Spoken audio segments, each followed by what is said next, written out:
Hello and welcome to Switzer Investing with me, Peter Switzer. Thanks for joining me. And on tonight's show, we'll work out why stocks were down today and what sectors are in and which sectors are on the outer. We'll also ask, is it time to take a risk on Asian stocks? How could you actually do that if that was your inclination? I'll ask Julia Lee of Burn Investor pass judgment on Orthocell Limited, that's OCC. Also, Magellan as well as Fortescue, two companies that have been beaten up lately, and she'll give us her favourite stock right now. And then I'll ask Adam Dawes of Shaw and Partners to run his eye over the same stocks and give us his favourite stock that he likes right now as well. And then Paul Rickard will tell us if is it time to actually switch banks away from the CBA, which has been one of the most successful investment suggestions we've put forward over the last year or so. And if so, which bank do you go to? And then we'll wind up the show with a quick look at interest rates with Ying Yi Ann Cheng from Coolabah Capital. That's the show. Let's kick off with Julia Lee.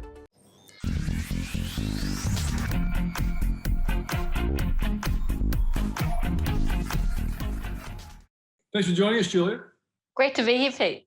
Before we start talking stocks, let's talk a couple of things. At the moment, the market's been a little bit negative on some areas, but positive on others. Do you see a sector rotation going on? Is that affecting the way you're investing in the fund?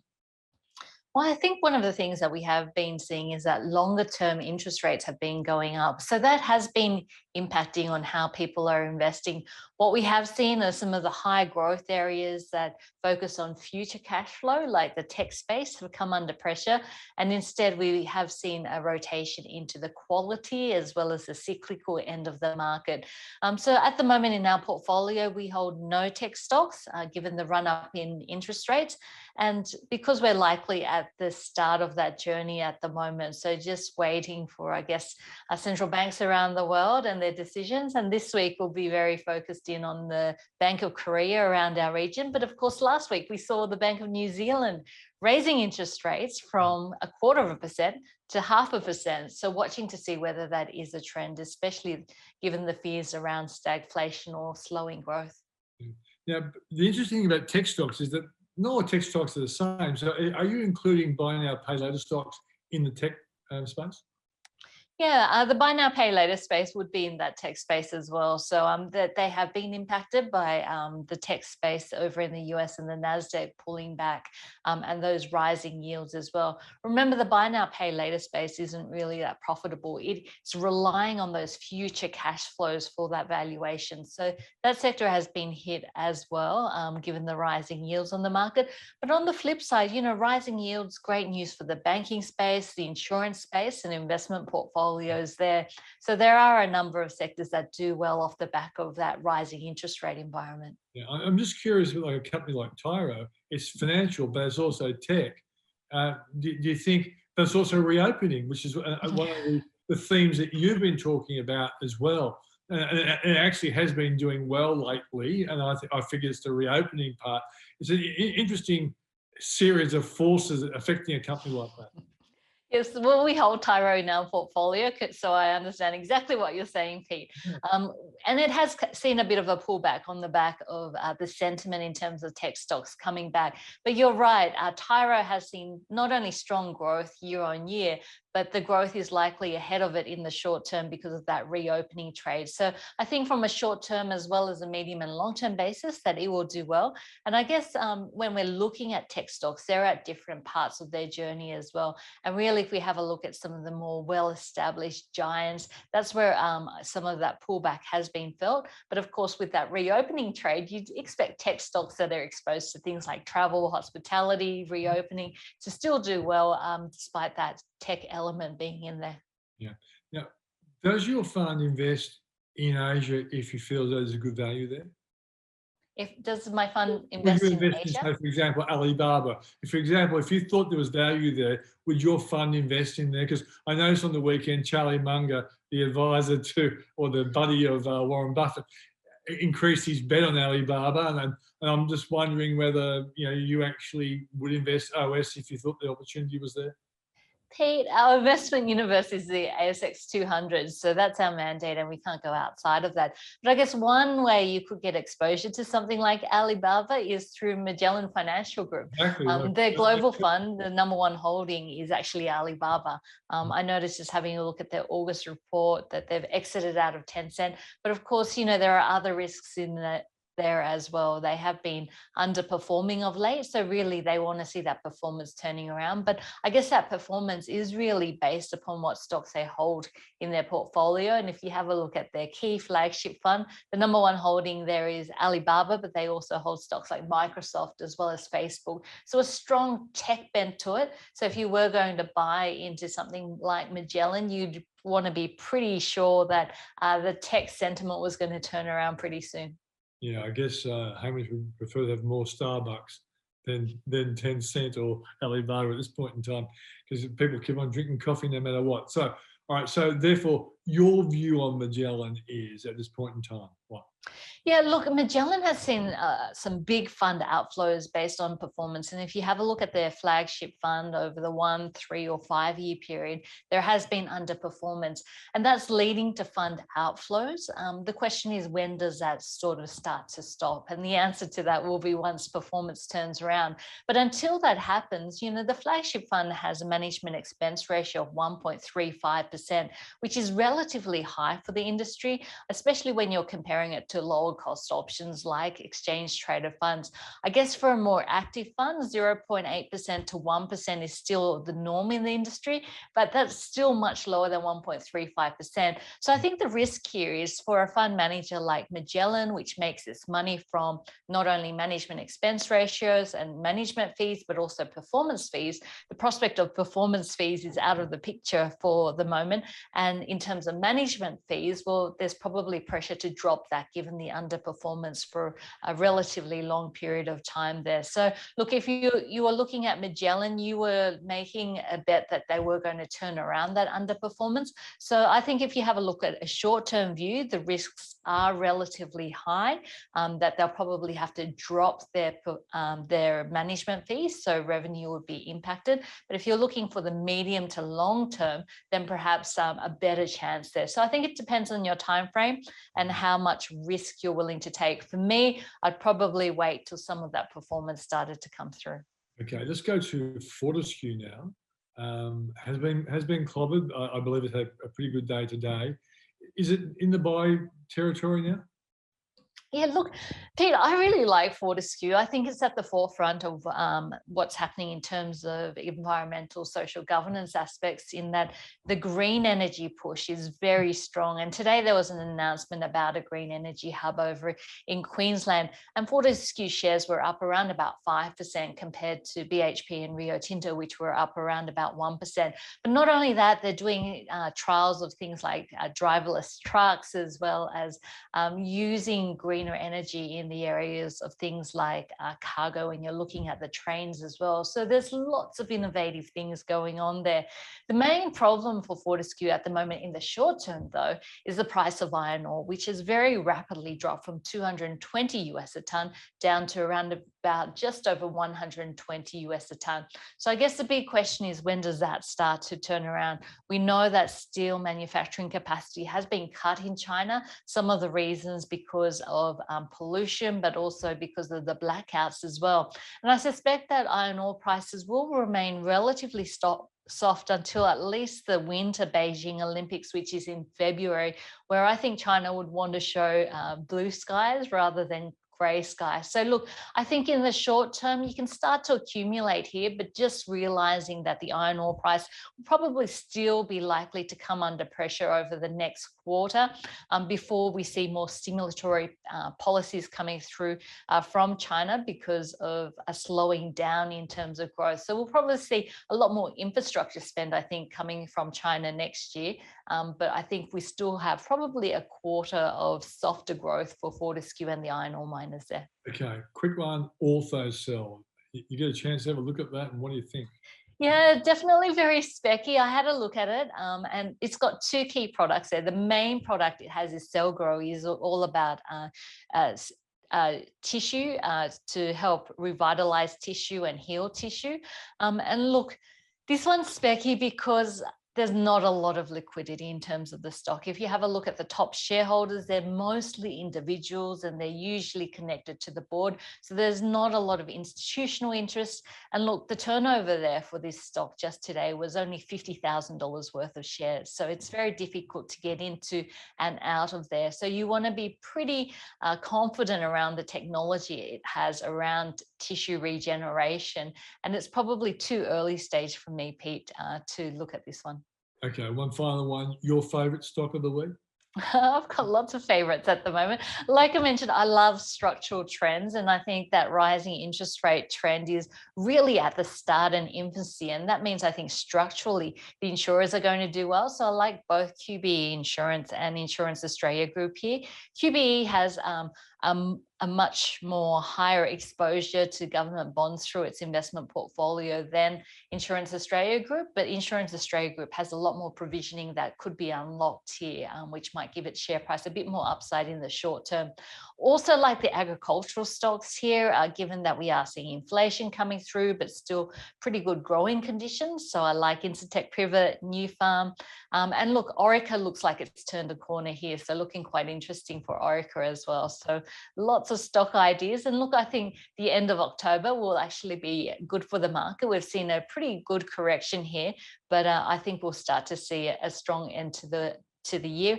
And the key this week is to look out for US earnings, because we do get quarterly earnings reports starting to trickle through. Yeah. So Orica is your dynamite tip, eh?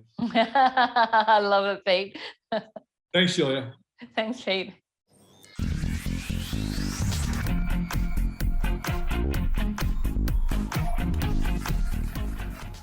Joining me now is Adam Dawes of Shaw and Partners. Adam, good to see you. Yes, also great to be here, Peter. Also, thank you. Yeah. So just looking at the market today, mate, bit negative. Was there a good reason for the market being down? Not really. I think this one was very much along the lines that we had a really good Friday. So potentially just a little bit of a pullback. I think our market's going to trade sideways until we get into AGM season, which is coming up sort of closer to the end of this month and in maybe through into November. So we get some more catalysts for the market. But yeah, I think just a little bit of profit taking potentially after a good Friday. I'm not sure if in the past you've liked Tyro, but it certainly seems to be doing well at the moment. Even on days when the market's down, it's kind of sneaking up. Yeah, it is certainly. I've liked this story for a long time now. I think this one is that middleman or that conduit between the machine and the bank. And I think these guys have, certainly with the cashless society that is continuing to happen now, I think I've had $20 in my wallet now for the last sort of 3 months and never had to spend it. So my wife said to me the other day, have you got some money? And I actually had some money in my wallet. So yeah, I think increasingly more and more people will be coming with those cashless payments. And I think Tyro is well positioned for that.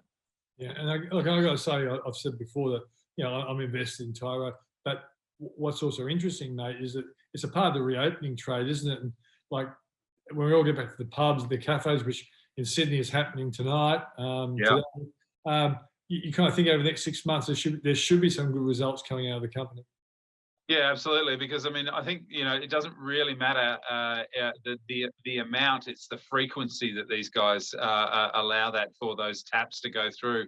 And yeah, you're absolutely right. My credit card for last month didn't have many expenses on it at all. So this month I'm going to definitely give it a working out now that we're supposedly free to get out and move about. Yeah, your credit card really needs it, mate. So make sure you do it. Very true. Very true. Let's just go. I've asked you to look at a couple of stocks. I'm going to ask you about your favourite stock as well. The first one, well, let's start with the well-known ones first. And one is Magellan.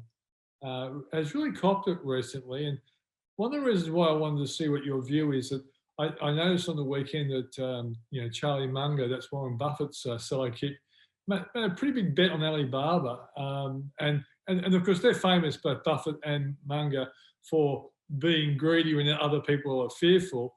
And I thought to myself, well, you know, playing Magellan might be a way, because we know Hamish Douglas was a big fan of some of the big companies in China. What's your view on Magellan going forward? My view on Magellan is that it's a very, very, very good business.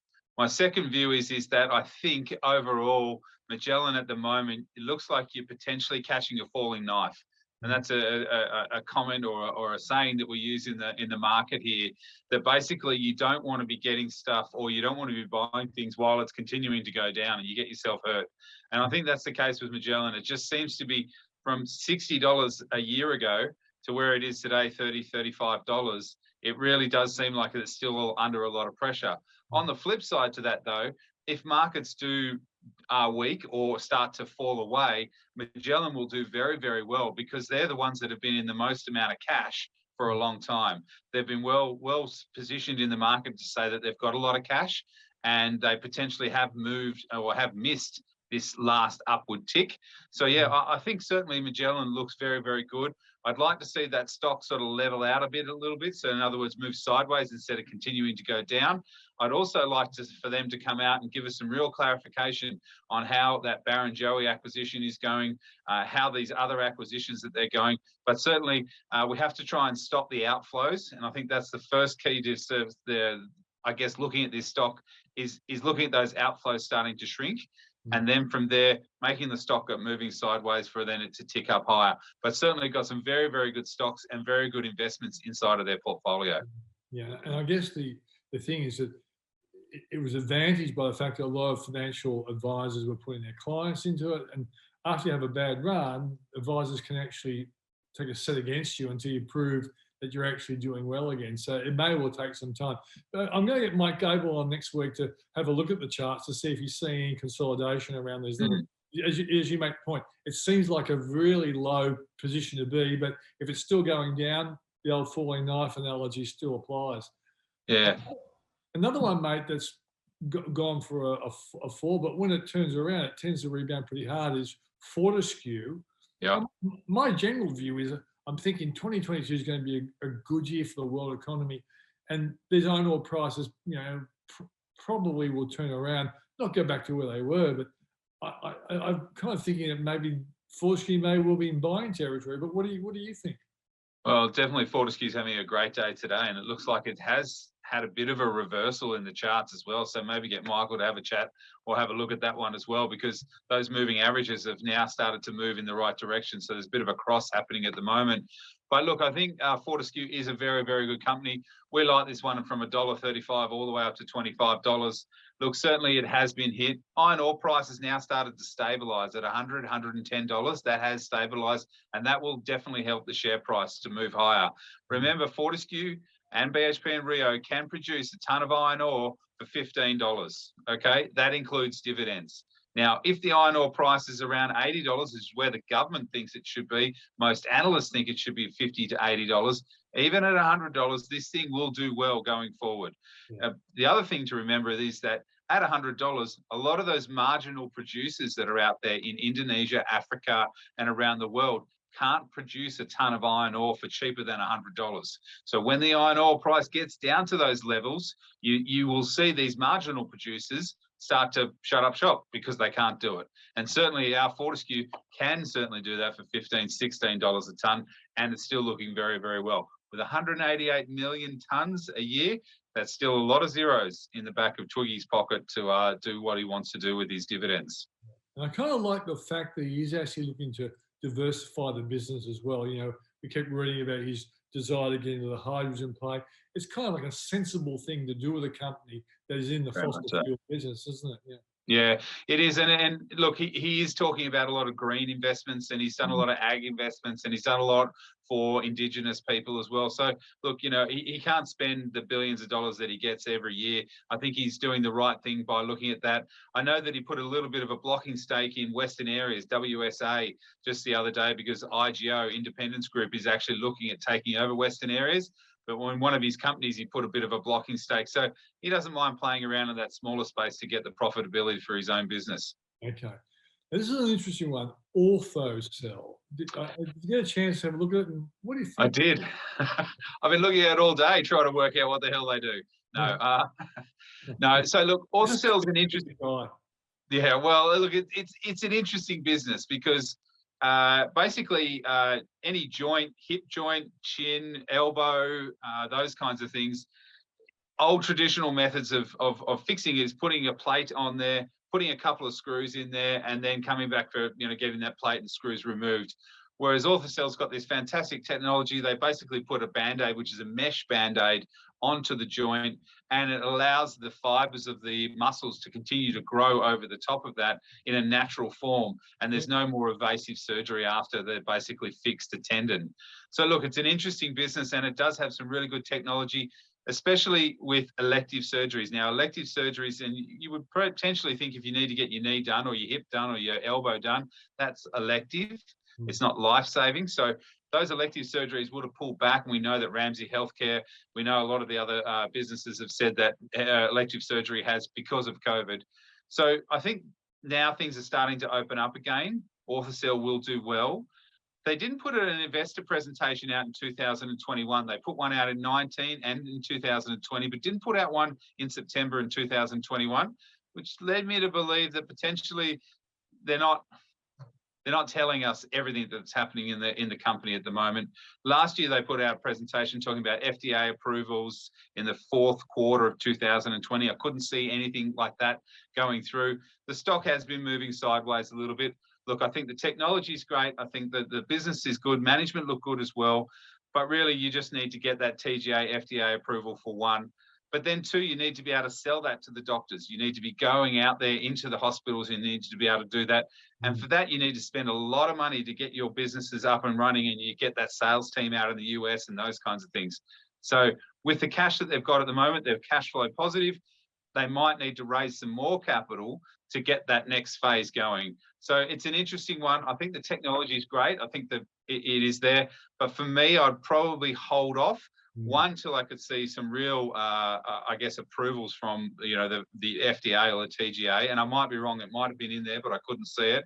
As well as then the amount of cash that they're going to need. They're probably going to need to raise some money. And it looks like they're going to need to do that sooner than later. So I think that's why the market is a little bit skittish at the moment on it. It'll be a hold from me at best until you get some positive news, and then I'd be happy to invest in the stock. Okay, one last one before you go. Your favourite stock, the Adam Dawes. I love this stock this week session. All right. I had to scratch my head on this one because there's a lot of good stocks out there. I'm going to go with a smaller one that I potentially might have talked about previously, but I'm really quite comfortable with it. It's Aussie Broadband. ABB is the stock code. Now, Aussie Broadband, you would have seen their TV advertising that's going on at the moment. They're doing a fair bit in that space. But they just completed a share purchase plan at $4. Currently, the stock's at $4.80. It held up really, really well in that share purchase plan and that institutional raise.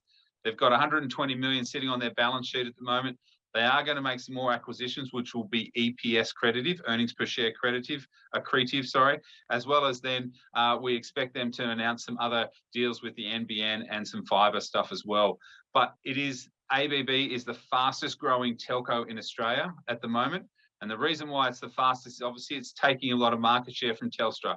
Telstra's so big, so cumbersome, it can't be nimble. Aussie Broadband is very, very nimble. I really like the stock. We've got a $4.50, $4.60 price target on it. $5.50 price target on it. It's currently $4.80. I think there's a little bit of room to move on the upside on that one. Adam Dawes, thanks for joining us. Thanks. Have a great day.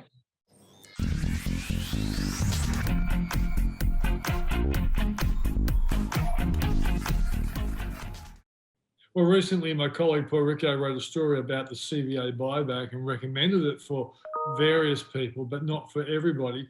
Now, if you have actually engaged in the buyback or you're just a new investor, Paul has a bit of a view that maybe it's time to switch from the CBA to other banks. But the big question is, which bank? Paul, thanks for joining us. Thanks, Peter. Let's just deal with anyone normally before we go on the buyback issue, because there are lots of people out there who are wondering, you know, should they buy CBA now after the buyback? What's your general view? Look, I should point out, Peter, I'm a huge CBA fan, as I know that you are. So it's rarely I put out a sell on CBA, but I just think it's so expensive compared to the other major banks that there's a lot better value to be had. Now, the way I look at value, Peter, is looking at the times, the model of times earnings. This is what the analysts come up with in terms of forecast price earnings models. CBA is trading on a model of about 20 times, and the other banks are between sort of 13 and 15. Now, CBA has always been at a premium, Peter, because it's the best bank, but that that premium at the moment is up to about 40%. And since I've been monitoring, Peter, that's a record. So I think that's sort of reason number two. And reason number one, I should say, the second reason, of course, is we know that the price has been pushed up because of the buyback, because what happens with a buyback, CBAs cancel shares, but many of the people who sell the shares into the buyback then look to replace those same shares on market and actually buy the CBA shares back on market again. That pushes the price up.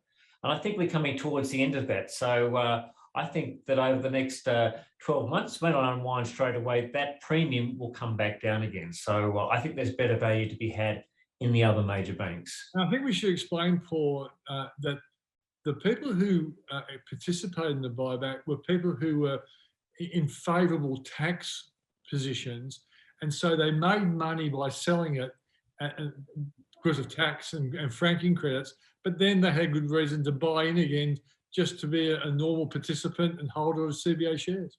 I mean, that's a really good point, Peter. It is largely a tax transaction, participation in an off-market buyback. And you're really selling because of, at least if you're a zero rate or very low rate taxpayer, you get this huge frank dividend and all the franking credits. And effectively, they come back as a cash refund. So a lot of the people who participate in the buyback are just there to actually pick up the franking credits, not because they necessarily want to sell CBA shares. So they end up with the cash.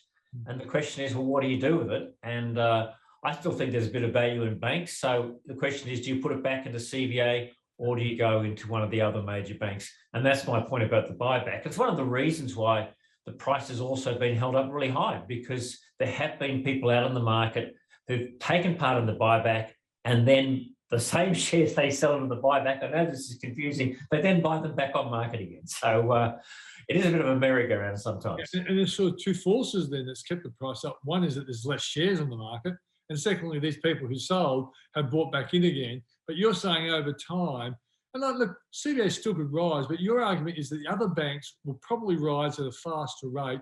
So there's more potential money to be made with the other banks. Yeah, and that's really on the basis of two things. First of all, Peter, there isn't really that much difference in terms of the major banks in terms of strategy. So they're all largely doing the same thing, right? There's not as though there's an outlier out there of the four banks, and that includes CBA. And secondly, CBA gets the vote as the best bank because it's got, really the best management team, it's got the best execution record, the best market shares, and also the strongest balance sheet. Now, there's a price for that, and that's why it trades at a premium to the three other major banks. The question is that premium too much? And I'm just arguing on the basis of what we've seen that premium at over the last sort of 10 years, that this is about as big as it's been. And I think it's time to look elsewhere, because I won't say they're catching up, Peter, but they're not necessarily falling any further behind, if that makes sense. And I think they're pretty acutely aware of what they need to do to lift their own game in terms of technology and in terms of organisation and execution. Yeah. Okay. So you've got three choices. I know you're not necessarily a great fan of the regional banks. So your argument is to go into the other big four banks. Which one do you prefer and why? Look, I prefer the National Australia Bank for two reasons. One is I think it's halfway through a transformation program under CEO Ross McEwen. He's been there a couple of years now. And I think that's going to take him a little while, but I think that we're starting to see a few signs that the bank is simplifying and casting off some of its, the legacy issues of the past. So I think we're going to see more out of the National Australia Bank going forward. And secondly, on the basis, Peter, that as we go into the recovery, National Australia Bank's probably core strength is business. It is overweight the business community and is probably the leading bank in terms of business customers. And so if we get a really strong recovery, which I think you and I think there's going to be as lockdowns end, National Australia Bank is likely to benefit the most. So they're the two reasons in favour of National Australia Bank. The bank I like second is Westpac, Peter, but I guess the major reason for thinking about Westpac is that we might see a buyback announcement from it when it reports on the 1st of November. It's the only major bank so far that hasn't done any capital action, but I don't think Westpac's at the same level in terms of its transformation that National Australia Bank is. So I'm going for NAB number first, Westpac second. Yeah. If someone is a holder of ANZ shares, would you recommend they sell or just you wouldn't add? Look, there does tend to be this rotation between the four banks. You know, as I said, have got pretty identical strategies, and market share gains are hard to win. And you know, some argue they're all as bad as each other, but I just think one's better. I don't think there's that much difference between National Australia Bank, Westpac, and the ANZ. And so they're all too significant a company for me not to have some of each. But I can imagine some people saying, yeah, look, selling ANZ and buying National Australia Bank, there's probably some sense in that strategy as well. So I think you can take that a step further. It's just a question of relative value. And at the moment, I think they're just better value in the National Australia Bank. Okay. Just before you go, you probably read my story today in the Switzer report. And I wrote it up as probably the most risky story I've ever written. And as you know, Paul, I don't like writing risky stories. And I made the point that Charlie Munger, who is in a sense the advisor or the mentor to Warren Buffett, recently went long Alibaba at a time when people like you and me have been very suspicious about what Beijing's doing to their major companies, and their share prices have been really badly affected. But Munger's basically done a very big bet supporting Alibaba. And I noticed today in Hong Kong, I think Alibaba's up 7% today. Yep. A lot of the tech stocks out of Hong Kong done really well. What do you reckon, Paul? Do you think, maybe this smashing of some of the star tech companies in China by the Beijing leadership does actually create a buying opportunity for the long-term investor? Well, I think if there's any investor that you wanted to perhaps follow, Charlie Munger's probably, number one or number two. Maybe he's ahead of Buffett. I don't know.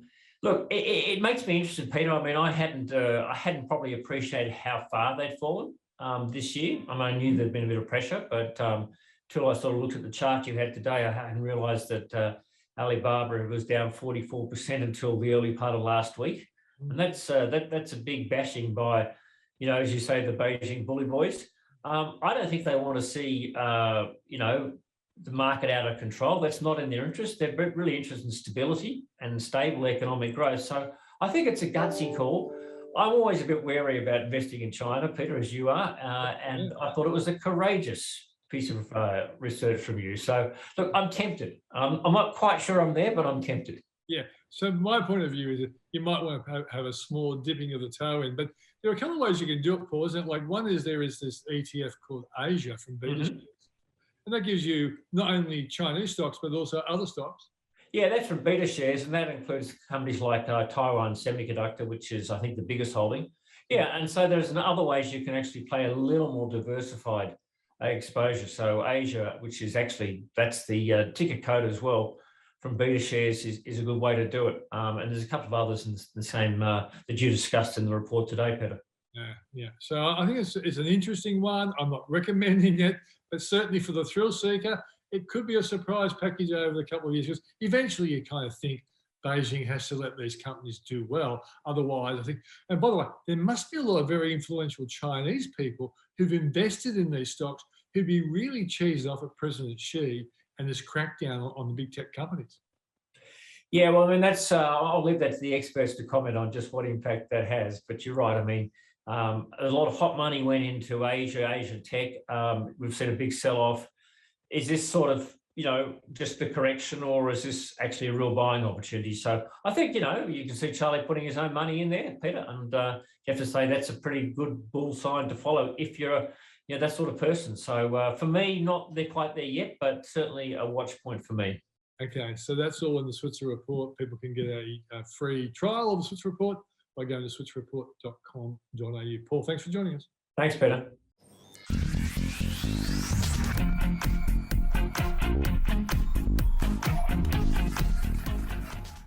Well, joining us now is Ying Yi Ann Cheng from Coolabah Capital. Ying Yi, good to see you.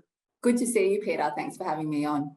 Right. Now, you are the lady we go to when we try to understand the bond market, the implications for interest rates, because that's the only reason we're interested in the bond market. Interest rates affect our loans, it affects our business, it affects our savings. So we're interested. China and the Evergrande property company that's blown up.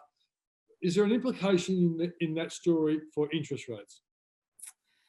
Yeah, I mean, sort of a good question. I mean, if we sort of go back to the whole sort of what it means, Evergrande, look, I think just given the news flow that came out over the course of recent sort of weeks, it looks like the equity markets and broader markets have sort of shrugged off Evergrande. I think people have sort of come to the realization that it will still be very much sort of contained to China, with most of the investors being, Asian sort of high yield investors. Obviously, there are, global funds that invest in Evergrande, but, in terms of the majority, it isn't. And so, what people sort of thought, is this the Lehman sort of moment for China, thus far hasn't really sort of necessarily played out. Because, it still feels very much contained. And, with the Evergrande sort of issues, they already had issues, since last year, since previous years as well. So that sort of unraveling, you could say, was a bit sort of inevitable. Obviously, I'm not an Asian high yield specialist, so I can't really sort of foresee, other central banks, whether it's the US Federal Reserve or the Reserve Bank of Australia, really, looking at that and saying, hey, that's going to affect our economy as such. And, as a result, we don't sort of think that there'll be any sort of easing that takes place in response to that. Yeah. And the bottom line is, if you thought this was going to be a big international financial system problem, given the nature of Coolabah, you would be right onto it, because it has implications on yields and the bonds you're invested in. So, okay, if you're comfortable, we're comfortable. Let's go to the question. Do you believe interest rates are on hold to 2024 here in Australia? I know I ask this question all the time, but one day you're going to change. They're going to say, hey, you've changed your view on this. Yeah, look, our view has been that the RBA could raise rates late 2023 to early sort of 2024. And, in terms of what the RBA, in terms of their rhetoric, has been sort of signalling, more like 2024. That's because we find ourselves in a very sort of different situation to offshore central banks. Look, definitely, with the sort of hawkish overtones from overseas, there is the risk that, the RBA could hike sooner. However, the RBA is facing a very different sort of a situation to other global central banks. We're starting to see, signs of inflation definitely in the US. We're seeing signs of inflation in parts of Europe. Definitely even just our neighbours, New Zealand, for example. The problem with the RBA is that even before the pandemic, we were, undershooting our inflation and employment objectives. And so then we got hit with the pandemic. So as a starting sort of a base as such, the RBA feels like it is behind, and therefore they're going to be much more stimulatory, if anything, compared to, say, the RBNZ, for example, who is likely to hike rates soon as a result. Okay. Let's move to the next related issue. If the US finds it's growing, so by the middle of next year or even earlier, that stronger than what was expected, there is a feeling, well, I believe they could raise interest rates at least by the middle of 2022. Correct me if you totally disagree. But if they did, would that put pressure on us eventually to follow? Yeah, good question, Peter. And look, it's not inconceivable that they could, hike rates in the US as early as mid next year. Obviously, they've signaled that they are likely to start tapering at the end of this year. And just from, the Fed speak, it does seem that they want to get this tapering done, in a fairly quick fashion as well. And typically tapering is a separate thing to interest rate hikes. However, this could follow quite soon. In terms of, the RBA following the US in lockstep, that has traditionally been the case. However, there is a possibility that, monetary policy does deviate, and we have seen that since. So it wouldn't be unsurprising to me that the RBA sticks to its own sort of, again, its own objectives in terms of what's happening on the ground here with respect to inflation and employment. But, you know, obviously that's not to say when we open up the economy again, as in when we come out of lockdown and we have, you know, spurts of economic activity, there's nothing to say that, you know, the risk there is that those rate hikes get brought forward and that tapering also gets brought forward as well. That's my final question, Ying Yi, is that if Australia's economy does really rocket along faster than what the RBA thinks, and we're starting to see, you know, the inflation goals come along faster than what the RBA thinks, would that then put pressure on them to change their outlook on interest rates and when they rise? Yeah, it's a bit of a complicated issue for the RBA, because on the one hand they're watching wage inflation. So as this key sort of barometer, they're watching wage inflation quite carefully. The issue is that they would want to see very consistent ongoing inflation in order for them to sort of move towards that, you know, rate hiking or that tightening sort of a schedule. And we've spoken about this before, and that's the key thing around, you know, non-resident workers. So as, you know, we got hit with the pandemic and non-resident workers moved back to their home countries and they left Australia, their jobs needed to be filled, and these jobs were filled by Australians. That had the effect of, you know, increasing employment and putting downwards pressure on our unemployment rate. Now, the key sort of, you know, consideration then would be, well, when we do eventually open up our borders, which is slated to be next year, for example, then that would have the opposite effect as these non-resident workers come back to Australia. So if anything, that would take away pressure from wage inflation. It would be slightly deflationary, if anything. So, you know, perhaps, again, that inflation sort of problem is not something that we face until, you know, a couple of years down the track for Australia. Okay, so the headline out of your answer is foreign workers keep interest rates low. Love foreign workers. Well, I mean, you know, obviously we don't want to sound xenophobic at all, but yeah, look, it's just the way that the jobs data is classified here. So jobs held by non-resident workers are not included in the employment numbers here. Oh, okay, great. All right, Ying Yi, thanks for joining us. Thank you so much, Peter. And that was Ying Yi Ann Cheng from Coolabah Capital. So that's the show for tonight. Thanks for joining us. Remember, you can always get a free trial of the Switzer Report. Go to switzerreport.com.au. If you want to read me every day, just go to Switzer Daily. That's switzer.com.au. Thanks for joining me. See you on Thursday night.